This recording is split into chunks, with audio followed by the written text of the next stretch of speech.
하나님의 말씀은 사사기 6장 11절에서 24절입니다.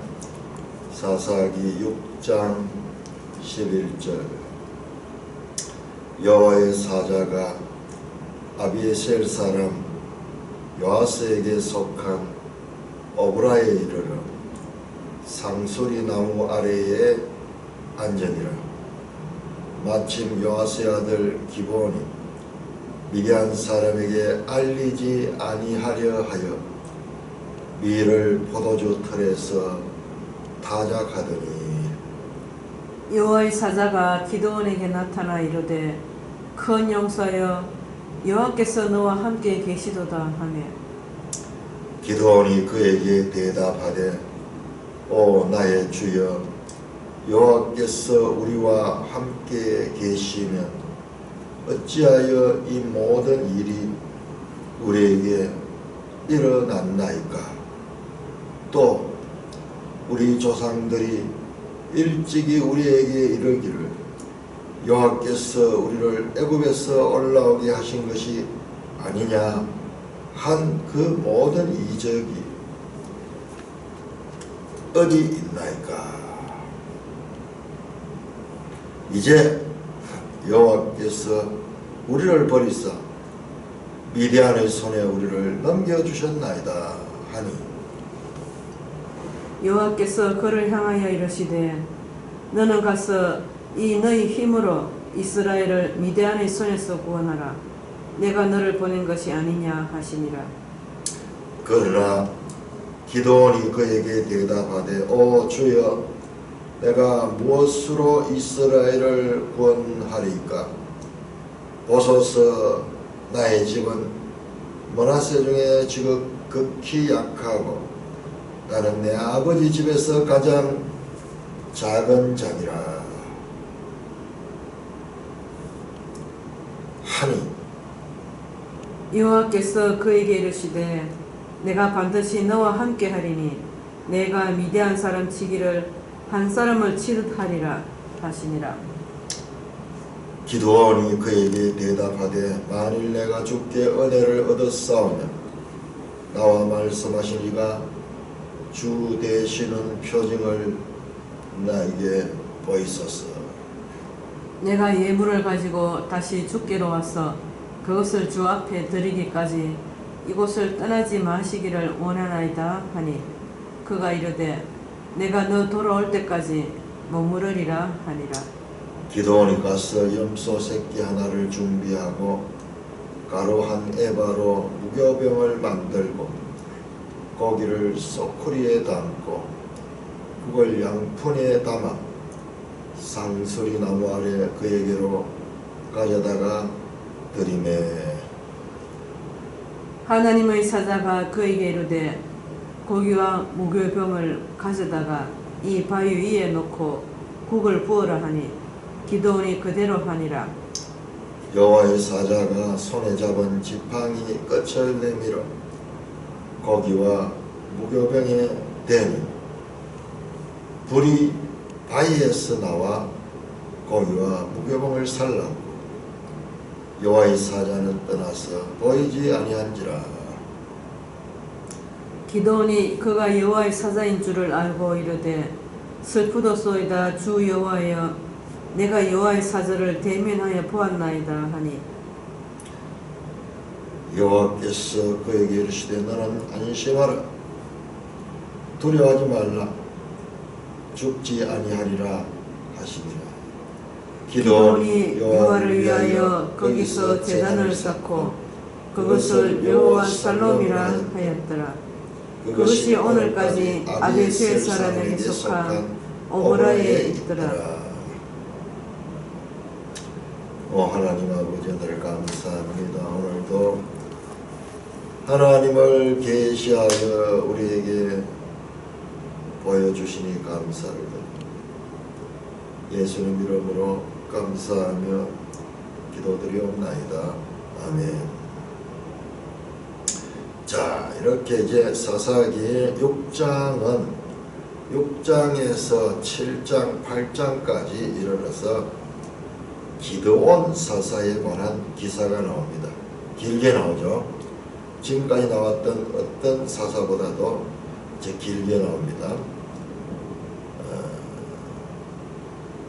기도원 사사에 관한 기사가 나오는데, 그런데 우리 6장 1절에 10절 어제 봤던 말씀 가운데 이 기도원 사사가 등장하게 된 배경이 나와 있습니다. 자, 이 두 개가 서로 연속이 되어 있습니다. 6장 1절에 10절 다시 한번 볼까요? 이스라엘 자손이 여호와의 목전에 악을 행하였으므로 하나님께서 이번에 어떻게 해서 미디안의 손에 그를 팔았죠. 그래서 엄청난 고통 가운데 부르짖는 하나님께서 누구를 보내주셨나? 이스라엘 자손에게 한 선지자를 보내주셨다. 8절입니다.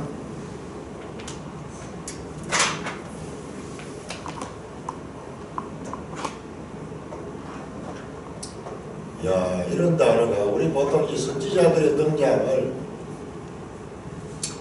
저 이사야, 에레미야 이 전부 왕정시대 사람들이거든요. 그들로보다 지금 한 400~500년 앞섰습니다. 400년 앞섰습니다. 그런데 이전에 4장에서 여자 선지자가 나왔죠. 여선지자. 그러니까 이 선지자의 시작이 언제인가 구별하기 쉽지 않아요. 그리고 우리 공식적으로 기록 선지자 누구냐? 기록 선지자는 성경을 기록한 사람들. 이사야, 에레미야, 에스겔, 다니엘, 호세아, 말라기까지 이 기록 선지자, 이 사람들 기록 선지자고, 기록 선지자가 아니고 비기록 선지자, 그냥 행동만 성경에 등장하는 선지자 있어요. 이거 역사서 속에 등장하는 선지자. 엘리야 같은 사람 있죠. 엘리사도 마찬가지고. 그 다음에 선지자 가운데 나단 같은 사람도 그냥 책을 기록을 안 했죠. 유명한 선지자들이 이렇게 있습니다. 우리는 기록 선지자가 안 한 거지. 시간이 지나고 나면 기록되지 않은 것은 마치 존재하지 않은 것처럼 잊혀집니다. 그런데 기록은 이거는 기적보다 더 심한 거예요. 기록은 몇 때가 지내도 기억됩니다. 엘리야 같은 위대한 그 선지자도 기록이 되어 있죠. 역사서에 기록이 되어 있죠. 자기 책은 안 만들었지만 성경에 기록되어 있죠. 그러나 기록을 남기지 않은 선지자들은 역사 속에서 다 잊혀지죠. 기록이 그렇게 중요한 거예요. 기록.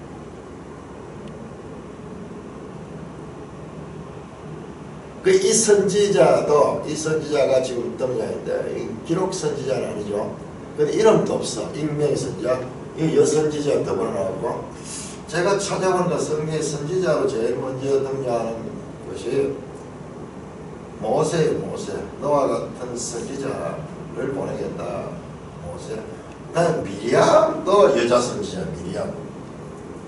그 여자 선지자가 있었는데, 나중에 사무엘 시대에 보면은 이 선지 학교가 등장하는 걸 보면은,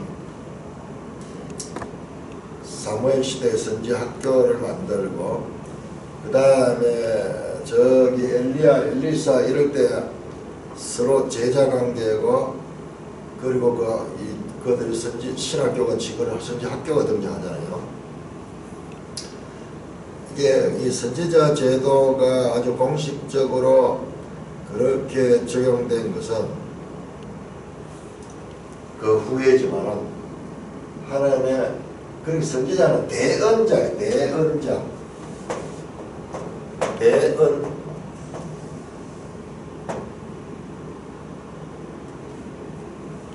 대언하다. 하나님 말씀을 대신 전하다. 내비인.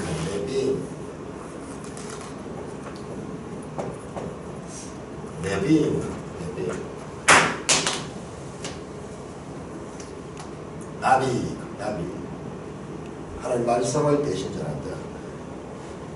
우리가 이제 선지자 제도를 이렇게 보면 선지자 제도가 저 모세 시대부터 아브라함도 선지자를 그러죠. 아브라함도 선지자를 그러죠. 그래 하나님의 뜻을 받은 사람들을 선지자라는데 이 선지자가 공식적인 제도로 정착한 것은 훨씬 뒤의 일이고 그러나 하나님은 그 선지자를 들어서 사용하셨다 하는 것을 우리가 알 수가 있습니다. 그러니 이 선지자를 보내서 뭘 했느냐? 자, 지금 기도원이 등장하기 전에 이 선지자 기사가 먼저 나와서 하나님께서 그 선지자를 통해 가지고 무슨 말씀하셨냐 그러면은 이스라엘이 미디안에 의해서 학대를 당하게 된 이유가 무엇인가를 가르쳐 주셨습니다. 8절에 보시면은 여호와께서 이스라엘에 한 선지자를 보내셨다. 그래서 왜 너희가 지금 고난 가운데 부르짖게 됐는가? 하나님의 말씀을 전했습니다.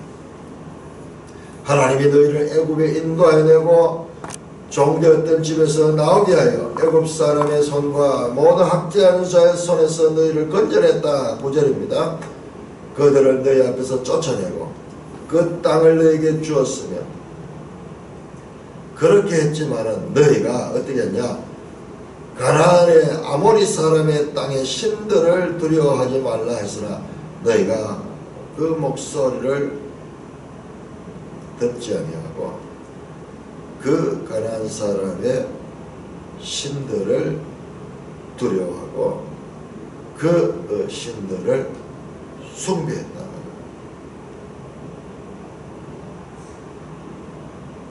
문제의 원인은 바로 그들이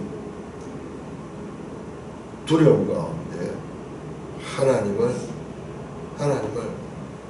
출애굽해서 여기까지 가나안 땅까지 정복할 수 있도록 인도해준 그 하나님을 잊어버리고 그 아모리의 신들을 두려워하며 그거로 말미암아 지금 두려워 떨며 부르짖고 있다. 자, 이 배경이라고. 그러니까 선지자와 지금 기도원은 만난 적도 없는 것 같아요. 이 성경 안에서는. 자, 그래서 하나님께서 이스라엘의 문제의 원인이 뭔가 그것을 가르쳐 주셨습니다. 그런데 이제 전혀 그 본문과는 다르게 지금 이 기도원 기사가 나옵니다. 11절입니다. 여호와의 사자가 아비에셀 사람 요아스에게 속한 오브라에 이르러. 오브라가 어딘가 우리 한번 찾아볼까요? 지도 152쪽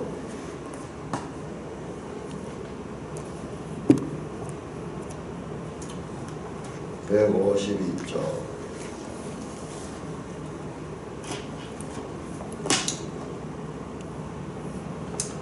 오브라 저기 갈릴리 바다 밑에 그 벳산 위에 그 오브라가 어딘지 오브라로 추정되는 그 장소가 나옵니다. 산이거든요. 산지 가운데서 거기 나옵니다. 그리고 지금 이제 주로 이스라엘 북부 지역에서 지금 일어나고 있는 사건입니다. 오브라에 이르러 상수리나무 아래에 앉으니라. 상수리나무 많이 나오죠, 성경에. 이것은 어떤 성경신학자는 가나안의 신들을 예배하는 장소라고 해요. 나오죠. 푸른 나무 아래에서 우상을 숭배하는 이야기들이 많이 나오죠. 이것도 가나안의 이 우상 숭배의 제단이 있는 곳일 수 있습니다. 마침 요아스의 아들 기도온이 그때 맞춰가지고 하나님의 시간이죠. 하나님의 시간. 여호와의 사자는 우리 앞에서도 나왔죠. 나왔는데 여기도 하나님 사람의 모습같이 그렇게 나타나는 것 같아요. 마침 여호와의 사자는 상술나무 아래 앉고 요아스의 아들 기드온은 미디안 사람에게 알리잖아요. 그러니까 미디안이 지금 압제가 아주 심한 것이에요. 우리 일제시대에 그 일본의 식민지 같이 일본인들의 눈을 피해가지고 미디안 사람에게 알리지 아니하여 숨어서 밀을 포도주 틀에서 타작하더니 밀을 타작하는데 숨어서 하고 있어요. 그러니까 자기가 농사 지어가지고 자기가 먹는 것도 숨어서 먹어야 돼. 앞에 보면은 이 사람들 와서 다 빼앗아갔어. 6장 4절에 보면은 이스라엘 가운데 먹을 것을 남겨두지 아니하며 양이나 소나 나귀도 남기지 않으며 다 빼앗아갔어.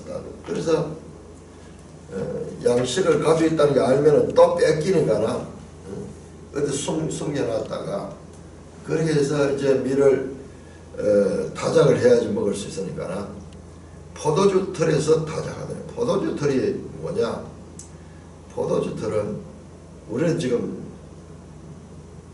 그런 것이 없어서 잘 모르는데 이스라엘은 포도 그 밭과 포도주 틀이 같이 있어요.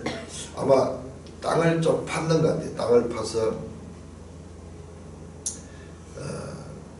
포도 송이를 잡아 넣어가지고 나중에 그 생포도를 먹는 것이 아니라 즙을 짜서 먹으니까는 사람들이 들어가서 그걸 바르는 걸 발로 지근 바르면은 그 포도송이가 으깨져서 거기 즙이 나오겠죠.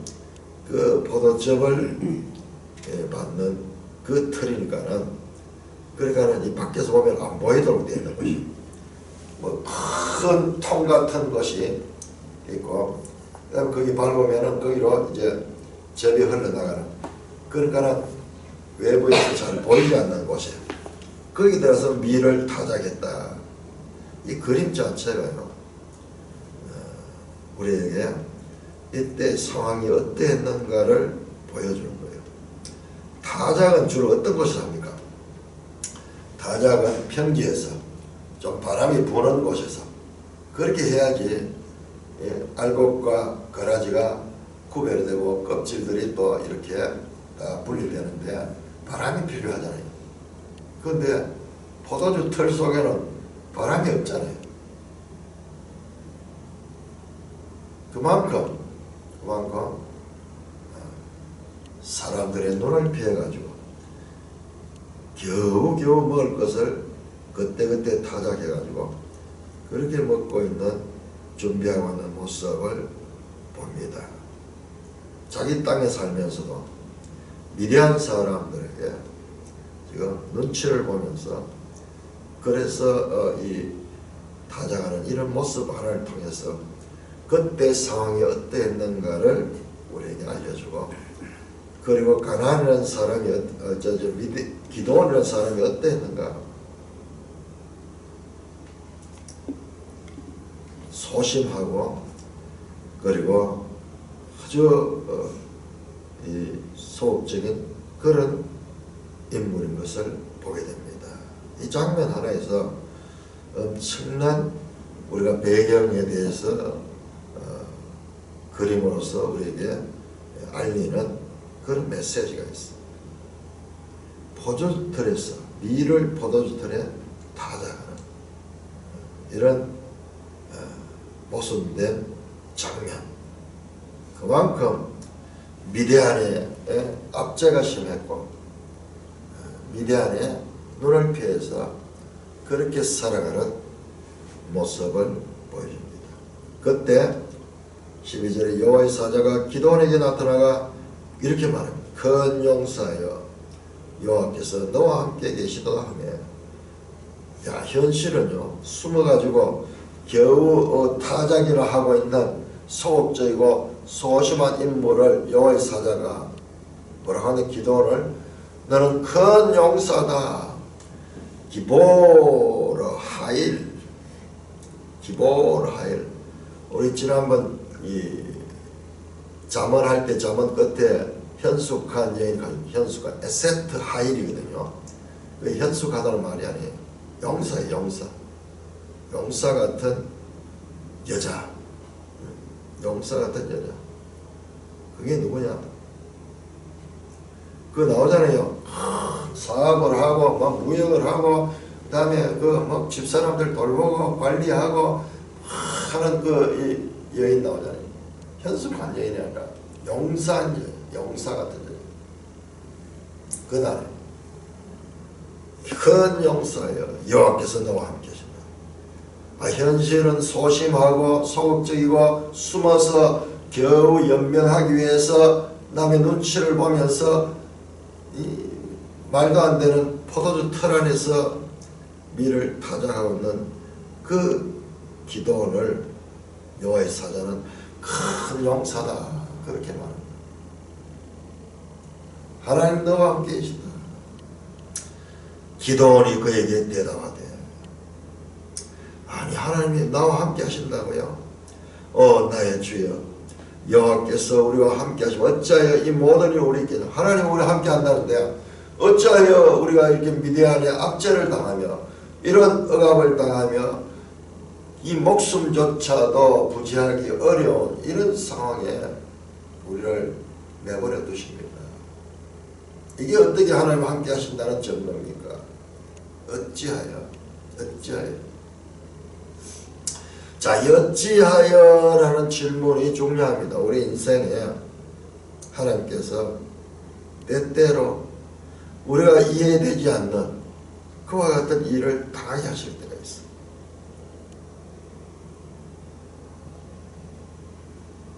왜 이런 일이 하나님이 함께 하시면 어찌하여 이런 일이 일어납니까?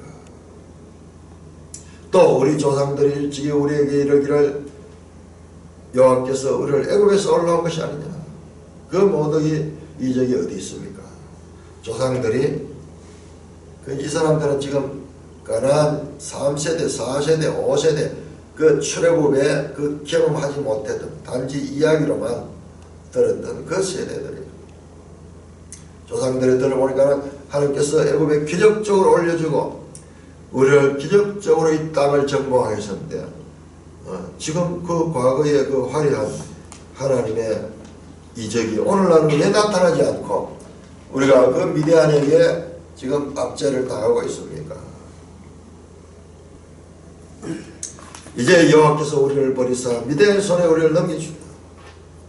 과거 우리 조상들에게는 그렇게 권해주지만 지금 그 하나님이 우리를 버려서 가지고 미디안의 손에 넘겼다. 틀린 말은 아니죠. 하나님께서 미디안의 손에 넘겨주신 것 맞잖아요. 그런데 이 문제의 원인을 모르고 앞에 선지자는 그들이 우상을 숭배하고 하나님을 믿지 않았기 때문에 이런 일이 일어났는데 기도원의 해석은 하나님이 우리를 버렸기 때문에 지금 이런 낭패를 당하게 되었다고 그렇게 말하고 있는 것입니다. 그러자 14절 여호와께서 그를 향하여 이르시되 자 이게 우리가 이 기사를 자세히 보시면은 여호와의 사자와 여호와가 이게 혼용되고 있어. 혼용 뒤에 또 나오는데 혼용되고 있어.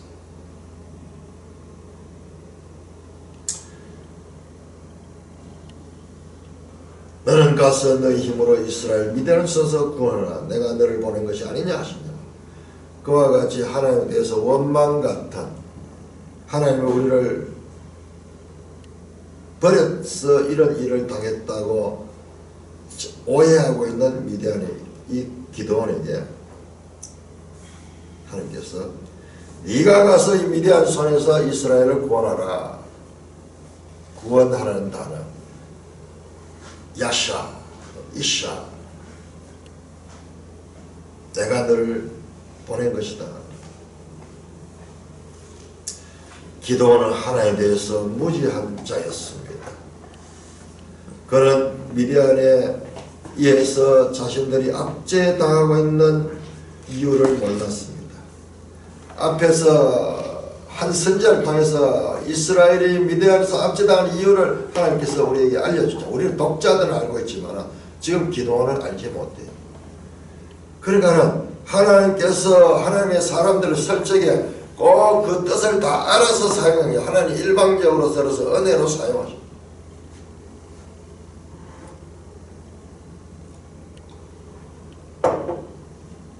(15절) 그날 기도원이 그에게 오 주여 내가 무엇으로 이스라엘 구원할까?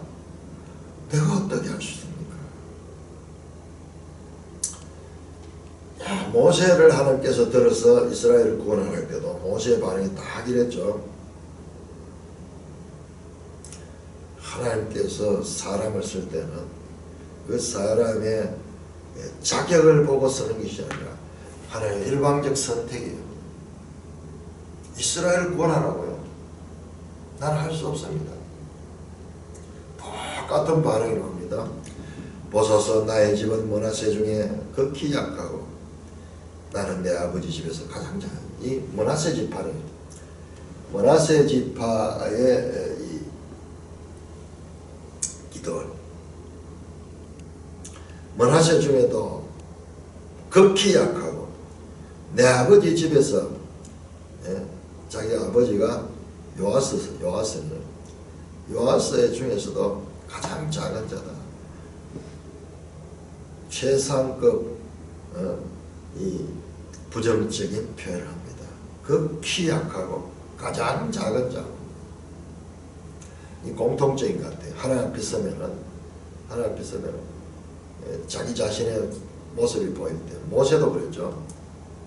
나는 말도 할 줄 모르고 보낼 만한 볼자를 보내셔서 나는 할 수 없습니다.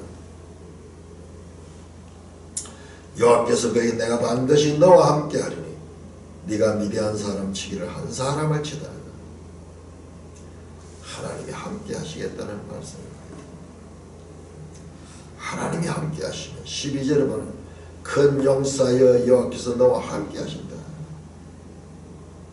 하나님이 함께 하시면 마른 막대기 같고 저 부지깽이 같은 부족한 인간들도 하나님의 도구로 사용될 적에 능력을 행할 수 있다는 것을 가르쳐 줍니다. 매일 성경 주석을 보면은 기도원이 제법 므낫세 지파에서는 유력한 가문이었는데 그는 하나님 앞에 서면요, 하나님 앞에 서면 이 땅에 어떤 영광도 아무것도 아니고 가장 겸손해서 그런 게 아니고 또 어떤 면에서는 그 하나님 말씀에 대한 부담감 때문에 그랬을 수도 있어요.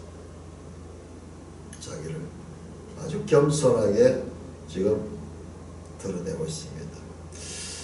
야, 이 기도원 기사를 보시면 나중에 사울 같은 왕도 처음에 이랬어요. 하나님 택했을 때 이렇게 겸손하게 나왔어요. 그러나 사울은 나중에 아주 교만하게 되죠. 이 기도원 기사도 8장까지 길게 되는 것이 그런 게 다 나와요. 이렇게 겸손하고 이렇게 자신을 낮췄던 자가 나중에는 왕 같은 자가 되고 또 그 아들들이 사울과 같은 그런 아들들이 나와요. 그래서 지금 이 사사기에서 지금 우리에게 말씀하는 것은 앞으로 왕정 시대에 대한 것도 미리 보여주는 그런 의미도 있습니다. 자, 그러자 17절 기도원이 그에게 대답하되 하나님의 사자에게 여호와의 사자에게 만일 내가 주께 은혜를 얻으면 나와 말씀하시가 당신이 여호와의 사자라는 것을 알 수 있는 표징을 내게 보여달라. 그렇게 말합니다.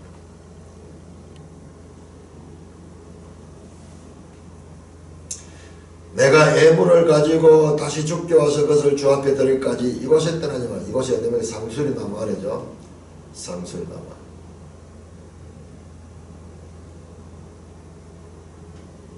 그가 이르되 네가 돌아올 때까지 머물라 하니라. 그래서 기도원이 가서 19절입니다. 염소 새끼 하나를 준비하고 가루 한 에바로 무교병을 만들고 고기를 소쿠리에 담고 그걸 양푼에 담아 상수리 나무 아래 그에게로 가져다가 드렸다.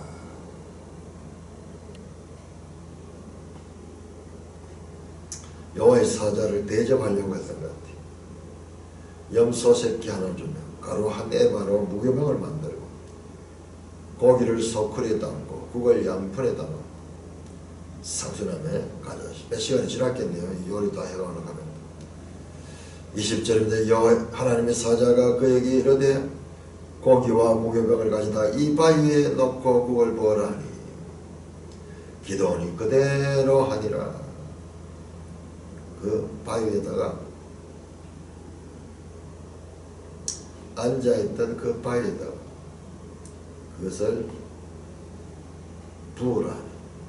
기도원이 그 말대로 그대로 하나. 21절 여호와의 사자가 손에 잡은 지팡이 끝을 내밀어 고기와 무교병이 되니 불이 바위에서 나와 고기와 무병을 살랐고 여호와의 사자는 떠나서 보이지 아니하더라. 기도원이 이분이 정말 여호와의 사자라면 그 사자된 표징을 구했는데 그 표징이지. 그 말씀대로 하니까는 불이 나와서 고기와 무교병을 다 살라버려. 바위에서 불이 나왔다. 바위에서. 그리고 그 여호와의 사자는 없어졌죠. 펑 하면서 없어졌죠. 사도행전 8장 39절에 보면은 그 빌립이 그 에티오피아 내시에게 세례를 베풀고 갑자기 없어져 버렸듯이 이분이 그냥 사람이 아니라 하나님 보내신 사자구나 하는 것을 알게 되었습니다. 기도원이 그 표징을 보고 여호와의 사자인 줄 알고 이르되 슬프도소이다 여호와여 내가 여호와의 사자를 되네. 왜 갑자기 기도원이 화로다 이 말이거든요. 화로다. 이 뭐가 똑같습니까? 이사야 6장에 이사야가 하늘의 그 이 보좌의 그 광경을 보고 자신 화로다 나여 죽게 되었도다. 왜? 이 죄인이 하나님을 받는 거야. 이 하나님을 보면은 사람이 다 자신이 죄인 걸 알게 되고 그리고 그 하나님의 거룩하심에 의해서 죽을 수밖에 없는 존재라는 것을 알게 되는 거예요. 이런 표현들이 여러 번 나오죠. 왜 그런가? 성경에 설명이 없어. 그냥 장면만 나오는데 우리가 쭉 해서 거룩하신 하나님 앞에 죄인은 그 존재 자체가 저 태양 앞에 가까이 간 물질처럼 없어져 버려요. 타서 없어져 버려요. 절대 거룩하신 분 앞에 죄인들의 존재는 그 하나님이 진노하거나 이래서 그런 게 아니라 존재 자체가 맞이할 수 없는 존재. 내가 여호와의 사자를 대면한다. 자, 이 장면 보세요. 우리 창세기 33장, 32장 보죠.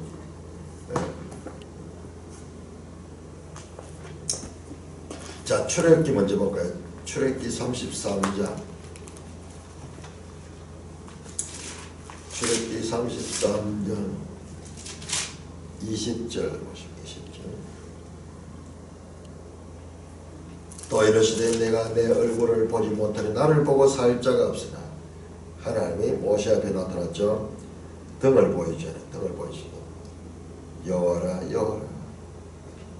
그러면서 하나님이 그 모세에게 하나님을 보고 살 자가 없다. 얼굴을 볼 수 없다. 자, 하나님의 얼굴을 만난 자가 있습니다. 하나님의 얼굴을 만난 창세기 32장. 창세기 32장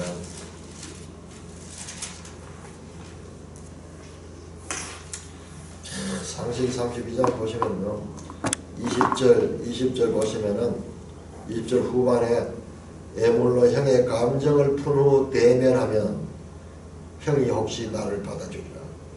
30절 번뇌를 했으니 그가 이르기를 내가 하나님을 대면하여 보았으나 내 생명이 보존되었다 하니라.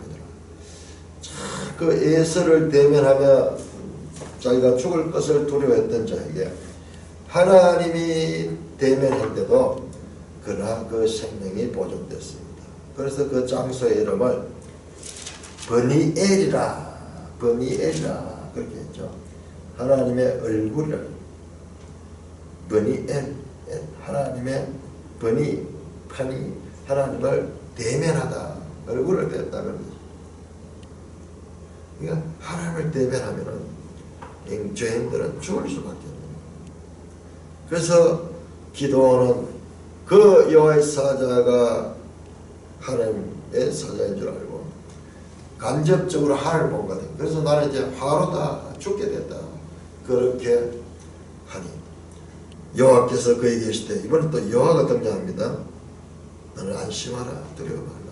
그러니 여호와의 사자는 지금 여호와의 사자와 여호와가 지금 혼용되고 있어요. 시간과 공간을 초하는 여호와의 사자가 여호와께서 너는 안심하라.